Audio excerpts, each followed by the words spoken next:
साल था 1923, यानी असहयोग आंदोलन के बाद आजादी के संघर्ष के परवान पर चढ़ने का दौर। नागपुर में फ्लैग सत्याग्रह के दौरान कई लोगों को गिरफ्तार कर लिया गया। उन्हीं में एनएस हार्डेकर द्वारा स्थापित हुबली सेवा मंडल के सदस्य भी थे। अंग्रेजों ने उनको तोड़ने, डराने, मनाने की तमाम कोशिशें की, लेकिन वो विफल साबित हुई। और इसी दौरान जेल में रहते हुए ही एनएस हार्डेकर के मन में एक विचार आया, सेवा दल के गठन का। एक ऐसा संगठन जो कांग्रेस कार्यकर्ताओं को प्रशिक्षित कर उनमें फौजी अनुशासन और ब्रिटिश हुकूमत से लड़ने का मजबूत जज्बा पैदा कर सके।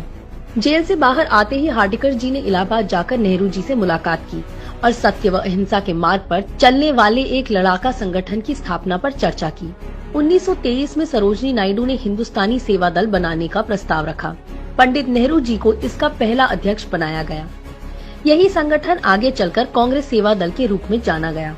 सेवा दल के गठन के तुरंत बाद 1924 के बेलगाम अधिवेशन में सेवा दल को साफ सफाई और सुरक्षा का जिम्मा दिया गया और इससे प्रभावित होकर स्वयं गांधी जी ने माना था कि हार्डेकर जी और सेवा दल के बगैर कांग्रेस का अधिवेशन सफल नहीं हो पाता।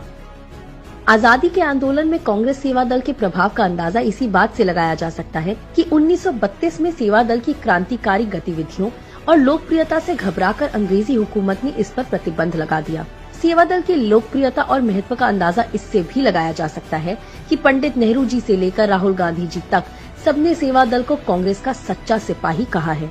इतना ही नहीं, कांग्रेस सेवा दल की ताकत का अंदाजा आप इस बात से भी लगा सकते हैं कि नेहरू जी के साथ ही देश के प्रथम राष्ट्रपति राजेंद्र प्रसाद जी, नेताजी सुभाष चंद्र बोस, राजगुरु जैसी हस्तियां कांग्रेस सेवा दल से जुड़ी रही हैं और सदस्य रही हैं।